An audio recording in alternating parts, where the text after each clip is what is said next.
We did ask the health department for some guidance last week, and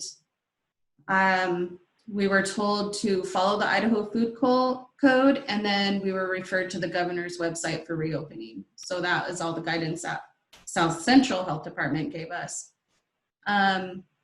And we considered a few factors as we started to formulate our plan. Number one, the biggest concern was how can we deliver the safest food and maintain our quality for our students, and what our meal service would look like.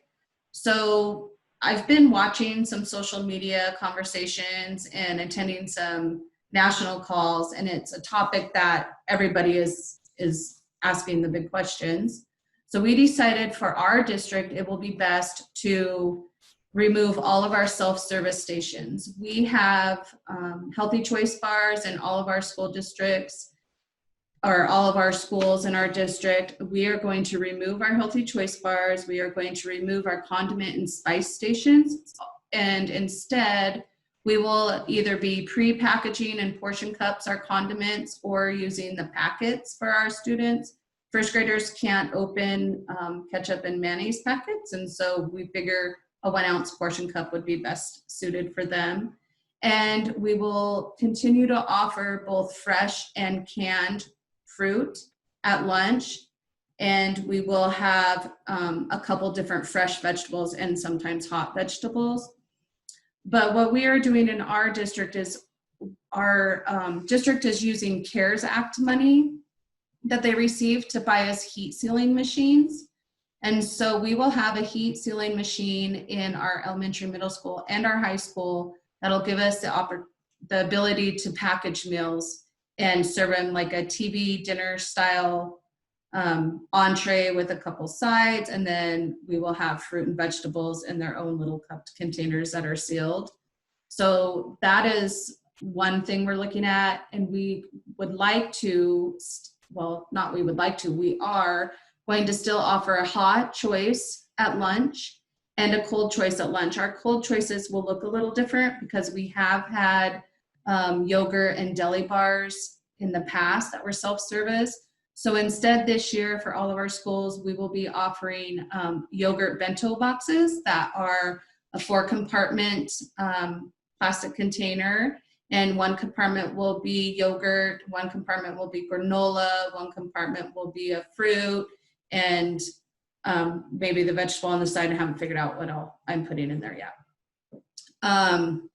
We are also going to do a deli bistro meal, which is basically a deli sandwich, a side salad, and chips and fruit. And we have a Senator Lunchable, pretty self-explanatory. And then, as always, a variety of salads: chef salad, Cobb salad, taco salad, and Caesar salad. So those will be some options that are available in addition to the entree choice. Now, how that's going to look, I'm not sure that we will offer all those things every day. It may be Monday, maybe yogurt bento box day. Tuesday may be a deli bistro box. We're still figuring the logistics of that out. We do still plan to use our USDA foods just as we have in the past. We don't expect things to change too much because we are going to still offer the hot entrees and then utilize our canned fruit. We'll just package it ourselves instead of putting it out there for a self-service bar. If school reopening is delayed, I haven't put a whole lot of thought into whether or not we would continue with SFP. I'm not sure. I know it expires August 31st, and I'm not sure that that will be an option after that. If it is certainly something we would consider until school is opening. But our plan right now is to move forward with NSLP. It's hard to know for certain. I just know that no matter what, we will be feeding kids. Which federal program that will fall under, I'm not sure, but we will be feeding kids either way. So that's all I have. So Angie, thank you so much for sharing. That is a wonderful overview. We appreciate that you are telling us what's going on in Gooding, and we will hand the presentation over to Heather Plain with Bonneville. And I appreciate that everyone's thinking about this, we did get an insightful comment in the chat bubble. So just everyone be aware as we're listening through the panel, if you have thoughts, you can share them to the chat. And then once Heather is done, we will be breaking into small groups. And there will be a designated facilitator in each of those groups. And that will be the next portion of it. And then we'll come back as a large group to share out any insights that happened in those small groups. So with that, we'll hand it over to Heather Klein with Bonneville.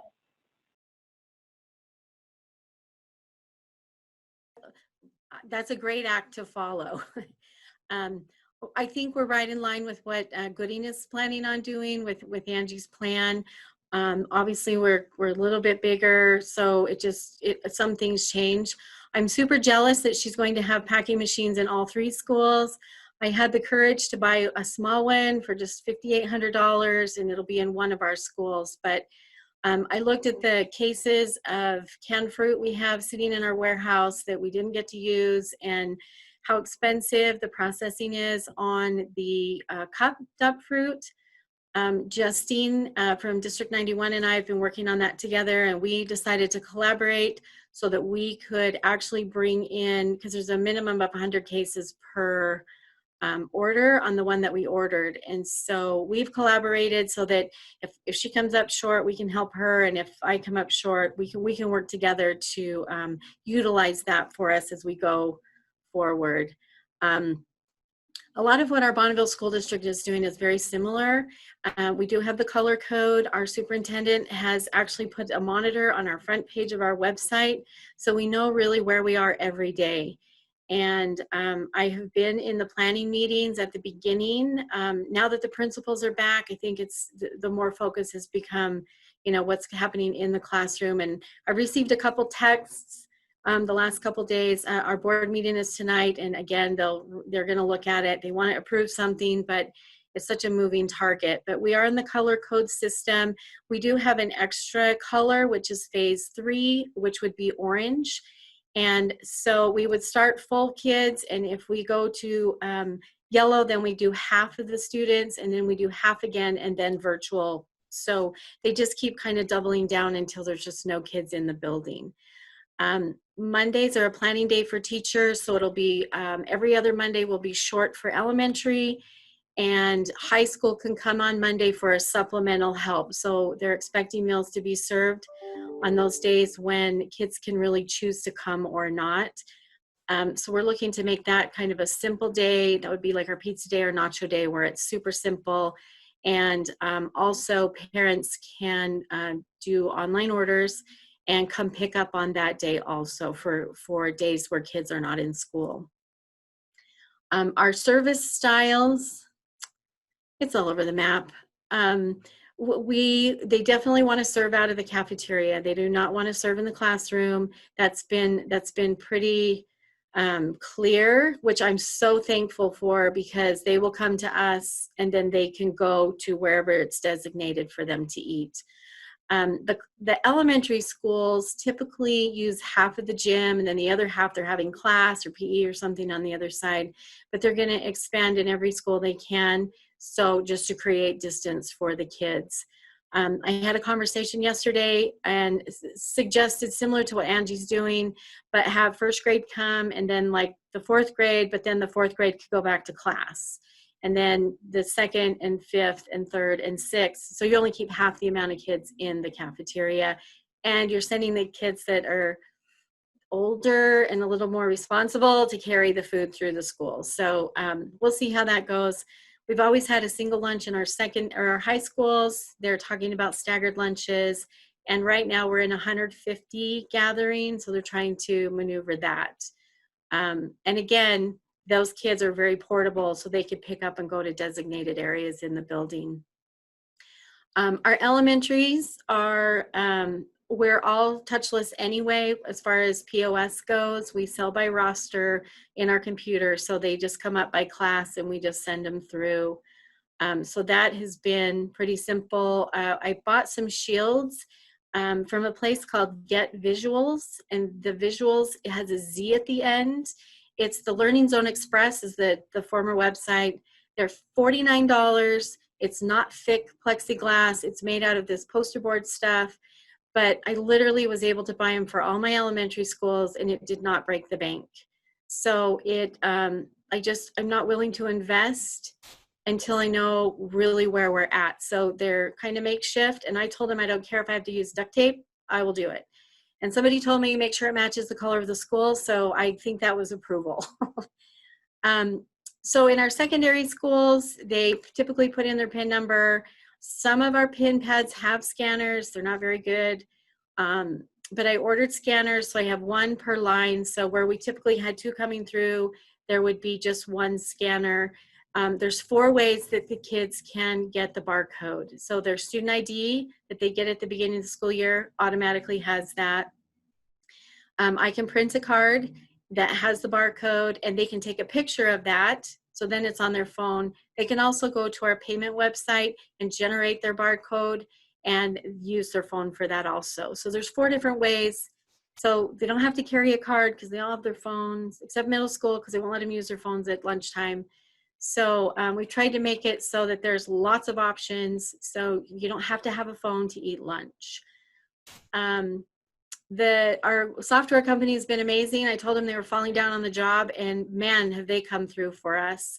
So through our online pay system, they've set it up so we can do an activity where they order online, and that will come to us. I had a conversation with Linda yesterday or the day before at the State Department about offer versus serve. And so we're going to set up our online order to meet the offer versus serve language. So I did not opt for the offer versus serve waiver. I feel like we're hemorrhaging money, and that is going to make it worse if I have to send out everything to every kid. So the online, because they do order online, we are not going to take the offer versus serve waiver. And then if they get it through somehow and they don't meet the meal pattern, it'll be just like at the line. We'll add a fruit or a vegetable as it goes out, so that we will know it is reimbursable. My cashiers in the secondary schools are typically right out in the middle.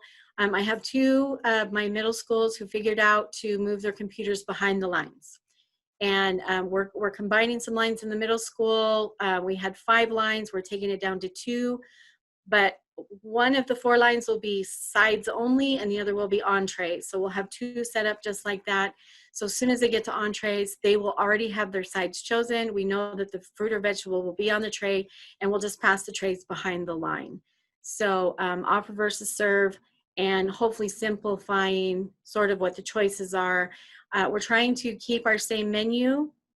On the AJ, BJ, we would serve, so what would normally be served on Tuesday and Wednesday, and then on the B day, we would serve the Tuesday and Wednesday menu again. So it would just repeat for the kids who are in the building, and then what goes home will be just slightly different. Working with the health department, our superintendent has had James Corbett from the health department from our district in our meetings as we've made our plan, and he's pretty no nonsense. It's been great to, because I think after being through, I feel like I have PTSD, we're starting all over again and keeping everybody safe, and he's like, don't do things that you can't sustain. And so it's been really great just having kind of a level head. And my cashier is out in the middle of all the kids, and he said you have to have contact for 10 minutes. So, your lunch period in the high school is like 7 minutes. They're so fast through there. So, and he said, and no one student will be there. So I did purchase shields for the cashiers if we can't figure out how to get the computers behind the line. Obviously, that's the first choice. And then those shields, and then we'll just rotate who's out there. I did talk to our inspector because I know she'll be the one out there keeping me on track, and she basically said no touchy because I'm like, if I put lids and bags, can they pick them? And she said no. She said you need to put everything on their tray. Don't let them reach across. Don't let them touch.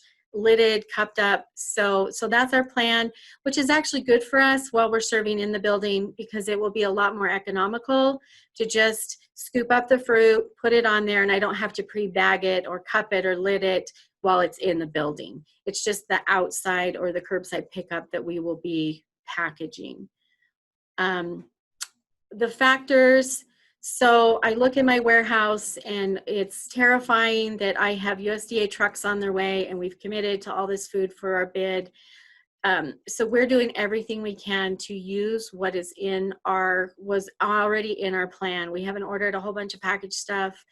We just really haven't changed a whole lot. But we did a little test in our summer program in June, and we send out hot for 2 weeks. And between my staff and the parents calling, we went right back to cook at home. So Bonneville School District is going to stay cook at home if you pick it up. We're not going to have it hot and ready for you to eat. You're going to take it home and have it ready. And that seemed to be really the best. We did not send anything wrapped in foil for our little kiddos who are home alone, because we did not want to have that go in the microwave. And so we tried to think about, if I'm home alone, my mom's at work, and I'm going to throw this in the microwave, we just tried. There's a lot of things we could have put in foil, but we opted out of that just for the sake of the kids, them and the little guys at home. I talked about our machine and our USDA foods, and we stopped serving June 25th. So really there's no extension for us. And we start August 31st, but there's talk of maybe delaying that for one day and using that day as our back to school day parent, so they can spread that out. I'm not really sure. I'll find out tonight at the board meeting. And probably everything I just said will be different by tomorrow morning. But right now that's where we're at. I think I covered everything. I did bring together managers, cooks, my team. I brought a blend of people, our staff, together about a month ago after we had our basic plan, and so then we presented it to them. Here's what we're thinking, what have we forgotten? And we got some really, really good feedback from them. And mostly the best thing that I took out of that was the can-do attitude. If it doesn't work on the first day, we're going to figure it out until it does. So, and I know that's with all of our teams, but that's really all I've got. Thank you so much for sharing that, Heather. That is a wonderful overview. I hope that gives some people ideas to think about, or validation if they're following with the plans that Angie and Heather have laid out. Heather had mentioned the nationwide USDA waivers, and so I wanted to give a really brief overview of that just before we go into the breakout sessions, in case people have questions about that. So there are 5 USDA nationwide waivers, and the way that those function is you will notify the state agency via a survey that went out earlier this week. It is an opt-in form to just notify us of any of the waiver requests that you would like to utilize, and that does not obligate you to use that waiver. What it does is it means that you have the documentation to serve in a style that's supported by that waiver. And so if anyone is on the fence about whether to request a waiver or not, there's really no harm, no foul in telling us you'd like to use it and then having a totally different strategy when rubber hits the road. So that is a form that went out via broadcast email. I went to the program contact that's listed in my Idaho CNP. So if you're on this call and you feel like you should have gotten that notification, please reach out to us. There may be a glitch with the way that the broadcast email works, but that is something that you'll want to utilize in order to notify us of those waiver usages. And so it's offer versus serve for high school. That's the ability to forego using offer versus serve. Historically, offer versus serve has been a requirement for high school students. There's now a waiver that allows you to not have to use offer versus serve at high school. And so that's something that Heather had mentioned. There's a parent pickup waiver, the non-congregate food waiver, a meal pattern exemption waiver for specific case-by-case scenarios where it's difficult to get the food or the packaging isn't going to be there or there's staff or labor concerns. And then the other one is the meal service time USDA waiver. And so some of those work together, depending on what meal service style you'd be considering. So Jessica on our team actually uploaded a document into the chat of this meeting. It's an attachment in the chat that walks through some of the different meal service styles in addition to how those waivers function. You should be able to download that. And then additionally, just moving into the breakout sessions, what it's going to do is it's going to divide everybody into separate rooms for small group conversations. And then there will be a facilitator in each room, and they'll run through some of the questions that we had asked our presenters to go over. And so if you don't have questions popping up, there's going to be questions that you can respond to or think about in those small groups. But if at any point you have a question that's not related to those, definitely feel free to talk to your peers. The facilitator in the room will be taking really high-level notes. So if there's any ideas that we want to share out with the group after the small group discussion is over, that can be presented out. And so the breakouts, there'll be about 10 to 12 people in each of those rooms. And then you won't have to do anything to come back.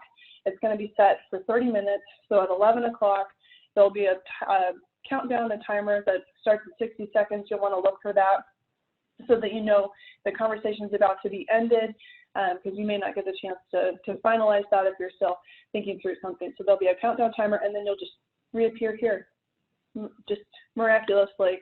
And so when that goes through, just bear with me a moment as I set those groups up. It takes a couple clicks of a button.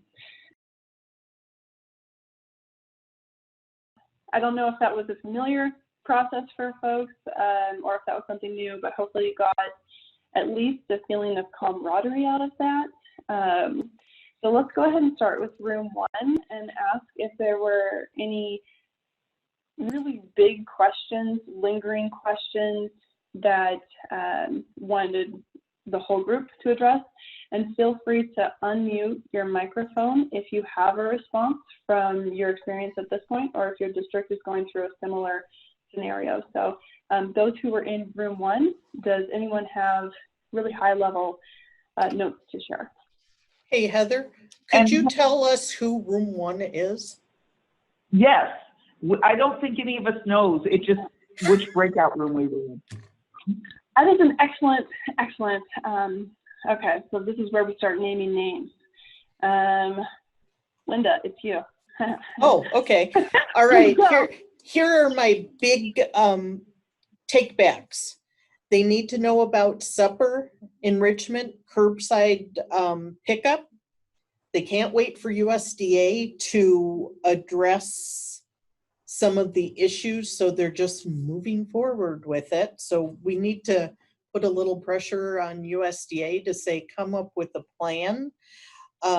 They did ask about fresh fruit and vegetable.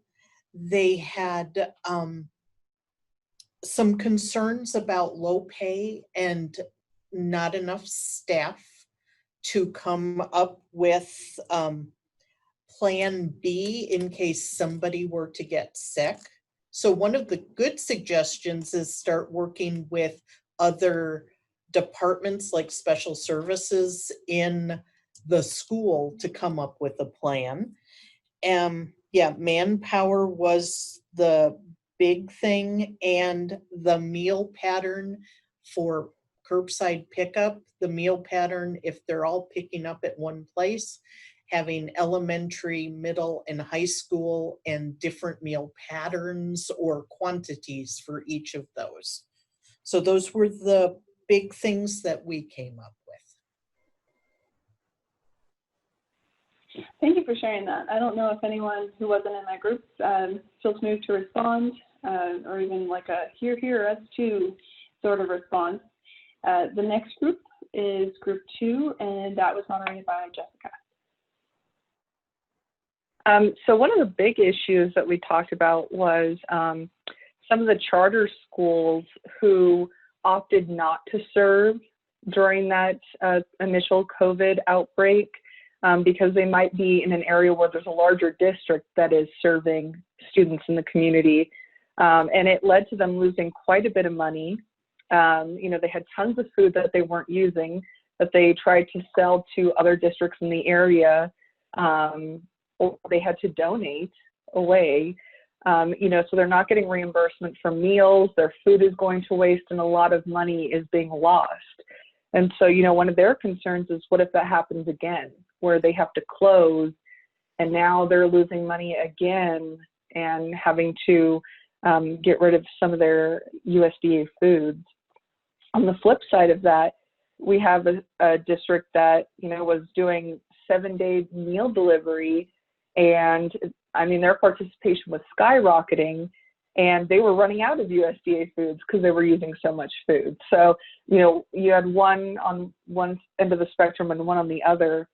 Definitely some issues regarding school board and administration, trying to partner with them, but maybe not getting answers, or maybe they don't have a plan yet, so it's difficult for food service to create a plan.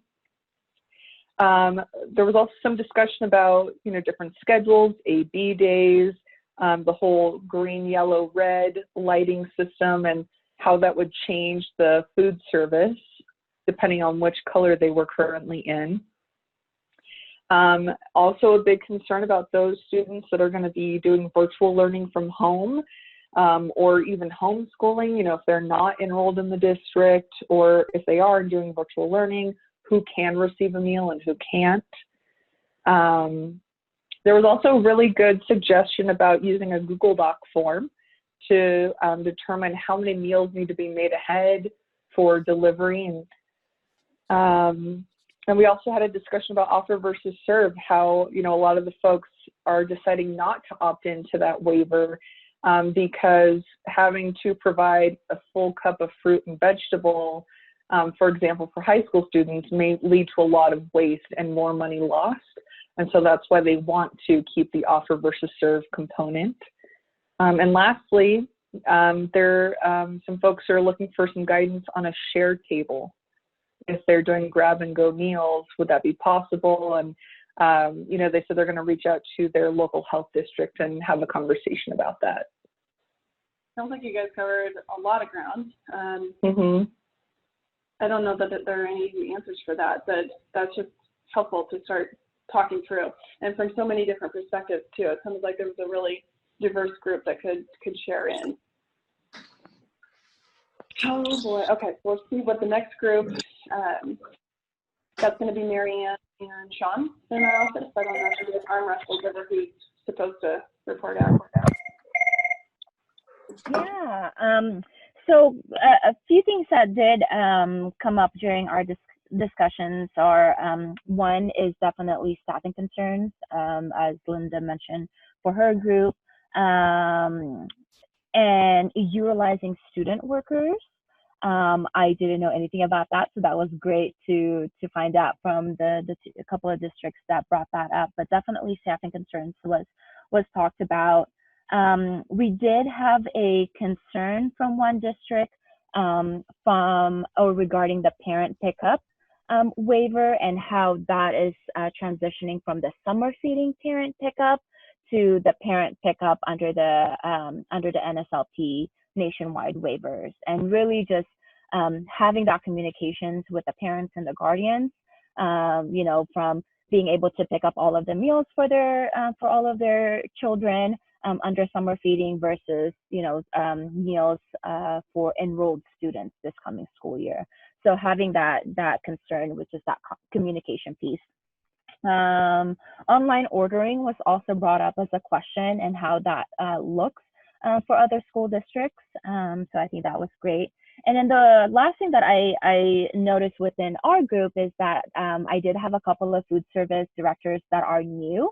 And I was just thinking like, oh my gosh, coming on board during this time is just, you know, I mean, for those who have been doing it, it's been pretty crazy, but coming on board as your first day as a new food service director, I can't even imagine. So definitely just sharing with those food service directors that you guys have a tribe behind you with the CNP team here at the state agency, but also your counterparts. And so if you guys have any questions or need any help, please feel free to reach out. But definitely those are the few things that I picked up from our group.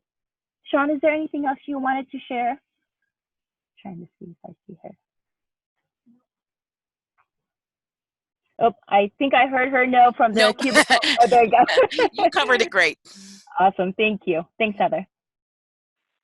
Yeah, thank you for sharing that out. And I think it's funny that Marianne points out how hard it would be to start a job in this time frame, because she hit the ground running in our office. She did an amazing job, and we really, really, really appreciate having her as a new member of our team. So for those of you that may not recognize the name Marianne, she's our summer food service coordinator. And so the next breakout group, we actually had a few folks in that one, but I'll give it over to Kim Sherman from our office. to sharing high-level notes. We had a lot of the same conversations as the previous 3 groups. So one thing I wanted to point out that I thought was a positive that one principal was doing was they bought water bottles for all the students to have fresh water available for the children. So that was, I thought was positive. So they weren't going to have the water in the cafeteria because every student was going to have their own water bottle and keep that separate. So there was a lot of conversation on portioning. We had some small districts or small schools, and the cost involved in portioning was a concern.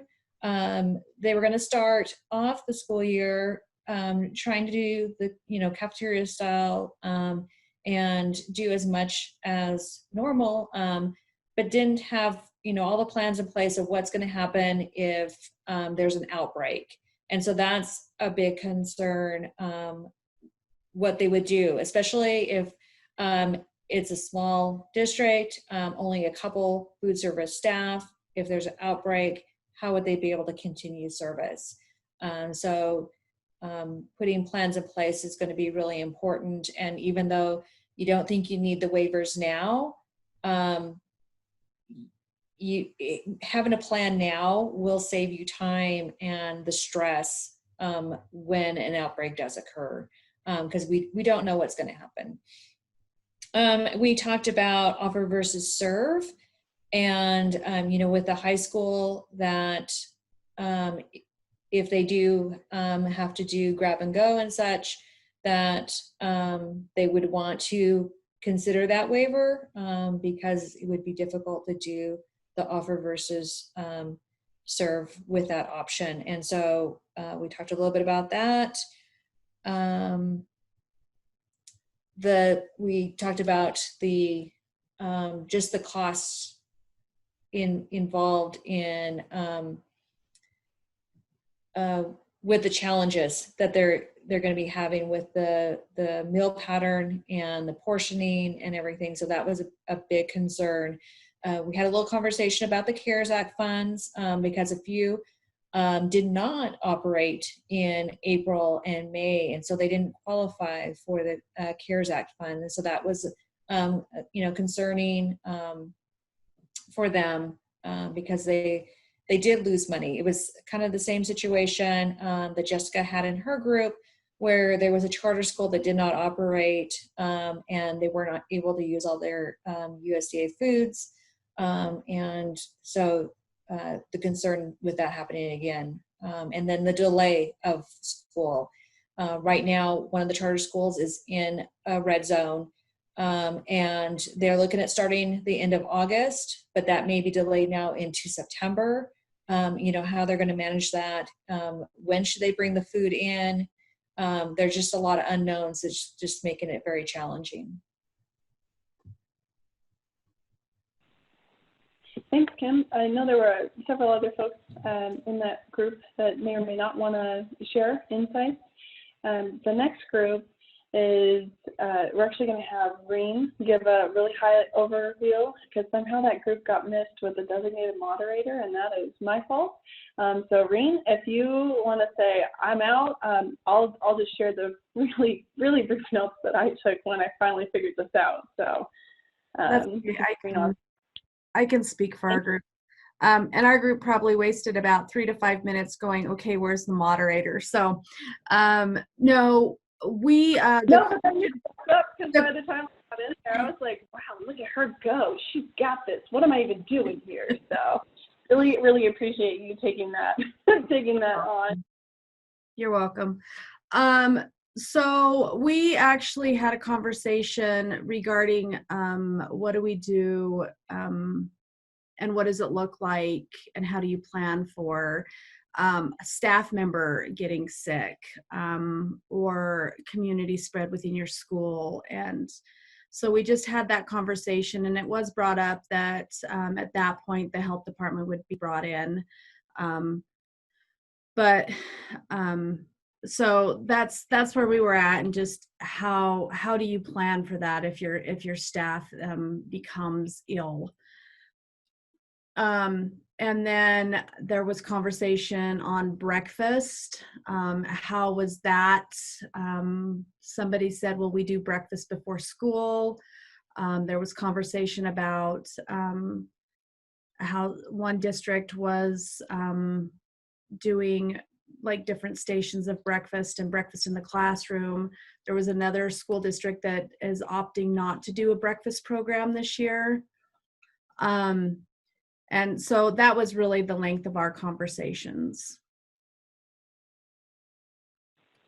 Yeah, and those were good points. I'm glad that you guys were able to share those concerns with one another, and thank you for sharing that with the group.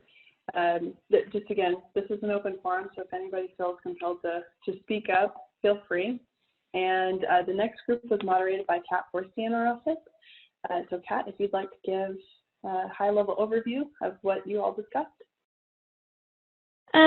So a lot of the discussion was concerns over budgeting and not being able to afford a packaging machine and how they would, be able to portion out and package such as orange chicken and rice. How would they make that work for the kids? Or for breakfast, a hot breakfast versus a grab and go. So how do you give kids scrambled eggs to walk around with? So there was that discussion. There was a question on the water requirements, and still not sure, are they going to be required to have the water at the school when the water fountains are turned off, etc.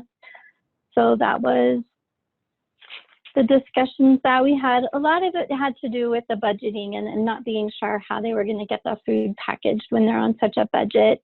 There was a good question, and as doing procurement reviews, I'm not in the NSLP realm with recipes and things like that, but the concern is if they were going to do an A-B day and the A day, B day would mirror the A-B day the next time. So like, Monday, Tuesday, Wednesday, Thursday, whatever, how that affects their portioning. Will, like, I guess the weekly green requirements and the sodium requirements, etc. So that was one of the questions that I suggested they ask one of the NSLP ladies for help with.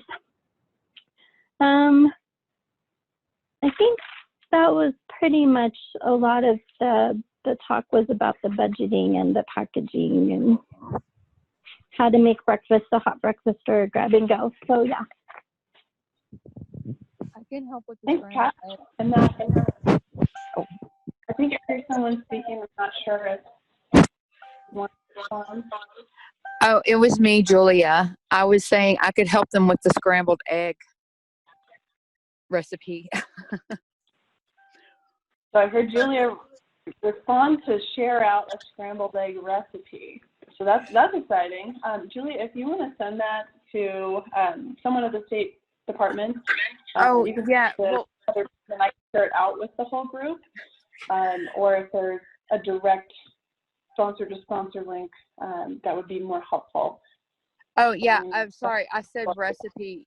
Just let them know they can, if they bake their scrambled eggs in muffin tins, then they're portable. Vern had a comment he'd like to share. The act of eating and proper social distancing sounds very difficult to manage. So if others have a response to that, and I think we have 2 more groups that can share out concerns as well. So if anyone has a response to the question that came in the chat of how to social distance and eat and how those things reconcile with one another. And then we're also getting some questions about breakfast in the classroom. So putting everything in milk crates, one student coming to pick it up in their class, is it okay, or do I need a brown bag to each student? So we can go over some of those models. So if I do breakfast in the classroom, can I get some ideas of how others are doing this? I was thinking putting everything in a milk crate and one student coming to pick up for their class, is this okay, or do I need a brown bag? So we've seen a number of different models for breakfast in the classroom. Some of them are easier to ensure that you are providing a reimbursable meal. Some of them are easier for transporting the food. Depending on what you're putting in there, you'll want to be aware of temperature control. So I know Gooding has a lot of experience with breakfast in the classroom. I've seen some really good instructional materials from the Boise School District. So if either of those districts have any time or willingness to share on breakfast in the classroom models, for those who haven't considered it before, we'd be happy to hear from you all. But also that can happen offline too. We have 9 minutes. So. And then TJ had put in a request, but actually you're the next group up. So TJ, if you want to just share with the group and go over the chat as well as the high level. Great. I'll go ahead and just share a positive. We did actually have someone in our group that offered a solution. She actually had a visual of trays that are a little bit deeper, and they actually have a cover. So for serving meals in the classroom, they're going to go with meals in the classroom style. It's a smaller district. That is an option. And so she did provide that information, and possibly, Jesse, maybe you could type the information in the chat bar, so if others are interested in procuring those trays, that would be a great solution. It was nice to have solutions instead of just all concerns. We did have a really robust conversation about virtual. It seems that the majority of school districts, regardless of size, their administration wants to have a virtual school option whereby students will basically be enrolled or in some way will participate in that virtual school. But some of the concerns were that some students that are now registering for the virtual school in a rural area are not even enrolled in that school district because their school district isn't offering a virtual school.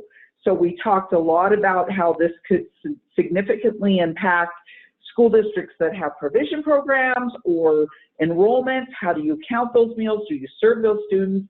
It's going to get very, very complex. Do we have an eligibility around that student? So that was concerning, and I shared out, from the state agency perspective, this is one of the big things that we've been talking to national office and our Western region office for over a month now, and still no solutions. So it's really critical that we hear about those things so that we can let people know we need answers sooner than later. And then one of the other really new to me information was thinking about how we are equitably charging students. If we have students that are in a classroom and we have a point of service and we can charge them for the meal, we've got a reduced student covered. But if I don't have the software for a grab and go to be able to charge that student, then they can't pick up a meal because I can't charge them. So we're talking about different across the state solutions. Not everybody has software that meets their needs. And then of course the big conversation about school districts, our meal service programs are bleeding out. They're just hemorrhaging when it comes to costs associated with. So making sure that they're utilizing their USDA foods is a high priority. They're anticipating being able to serve out hot meals, but one small rural district that does not have the capacity to do a staff A, staff B, what is their solution? If staff A, the only staff, gets sick, then what do we do? So all of those that were really valuable. And then I think everything else, all the other groups covered the topics that we talked about. So really great input. I value all of the professional input from those that participate in my group. Thanks, TJ. So we have one more group. So we have 6 minutes left in the call. I did put together a poll. So we'll launch that after Jen goes with the last group. And there's 2 questions. Would you want this style of meeting to repeat, and what frequency? If we did have additional meetings with this Zoom small breakout, it would probably be more topic specific. So we would have one targeted towards menu questions, one targeted towards different meal service operations or maybe provisions. So be thinking about that as Jen shares out what the last group discussed. Okay, I'll be really quick since we really didn't solve any problems. But they're definitely concerned with not having some guidance on how to start, especially when there's virtual schools involved. So some concern that if those schools are set up virtually from the onset and get going and they can't serve meals, are people out jobs? Also just then having to establish more POS stations in order to capture locations that wouldn't have otherwise be serving locations. So some costs there. Definitely some concern with administration not involving food service as part of the conversation on the reopenings of schools and what that looks like. And health department answers. Majority of my group didn't speak with the health department, but you know, Angie had commented hers had said no touch. We had a district whose health department said salad bars are okay as long as hand sanitizer was present. So varying answers. We talked about you could learn from other districts for sure. We want to encourage that, but you might want to kind of be aware of what health departments they're associated with because the answers could vary. And then just, I thought one really important comment was, regardless of the yellow or the green, yellow, orange, red, all these scenarios and having to have plans of attack for each of those situations, to maybe streamline menus and the style of service so that it's just not reinventing or starting over every time the color changes. So have something that's as much of a one size fits all as possible. So, yeah. Wow, that last point sounds like a wonderful note to end on. No matter what your plan is, have the adaptability and the flexibility to transition from one plan to another. Because I think I've heard this repeated several times. The only thing we know for sure is that everything's going to change. So with that, I'm going to launch the poll. To be perfectly honest, I have no idea what that's going to look like, and this is a complete experiment. So if you see a poll pop up, I'm not sure if you'll see other people or not, but it's those two questions that I mentioned. Just to piggyback off of something that TJ had mentioned, and I think Jen brought it up, we are still asking USDA about this new virtual school only model. Historically, USDA has not allowed virtual schools to receive meals because USDA's definition of school is integrally tied and anticipates a building. So they presuppose there is a building with students in it before they actually give the classification of school. So obviously an online school or a virtual only school doesn't fit that model. So we have really pushed back on that, and we are asking them for clarification, different interpretation of their definition. But in those districts where you're hearing from your administration that they're going to open up an online school, we really need to know what your backup plan to ensure that that student is tied to a school building is. Otherwise, we're really in a bind on how to serve and provide meals to those students. So we know from how the spring happened that students receiving remote learning can have a model for receiving meals, but USDA is bound by their own definition in this case. So we will be sharing that up as additional information comes forward from USDA, or if you have insights that you'd like us to share. So that was the last note that I had, and everybody cross your fingers that this poll works. As the poll results come in, I don't know if you all can see that or if it's only visible to me. Looks like the majority of people thought that this was something they would like to repeat. And currently, 2/3 are saying every other week, 1/3 is saying once a month. One person, 2 people said not repeated. And so this, if that's the case, if the majority of people would like this to be repeated, what we would probably do is set it up on an alternating schedule from the CNP webinar, which is still currently on an every other week, and it would be topic specific and allow for more of a peer-to-peer correspondence and problem solving. So that was the intent of this meeting. I hope you guys all got value out of it, and we will definitely consider how to schedule it and what day and when and all that, so that we can continue to support you, since this is a really challenging time and answers are changing hourly. So I thank you guys, everyone, for participating. This meeting would not have been successful if you all hadn't participated, and hopefully as we continue with this model, we can make it a little bit more streamlined.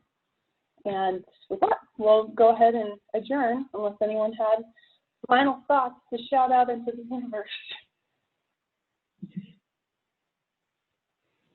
Thanks all. Stay safe, everyone. Take care. Thank you.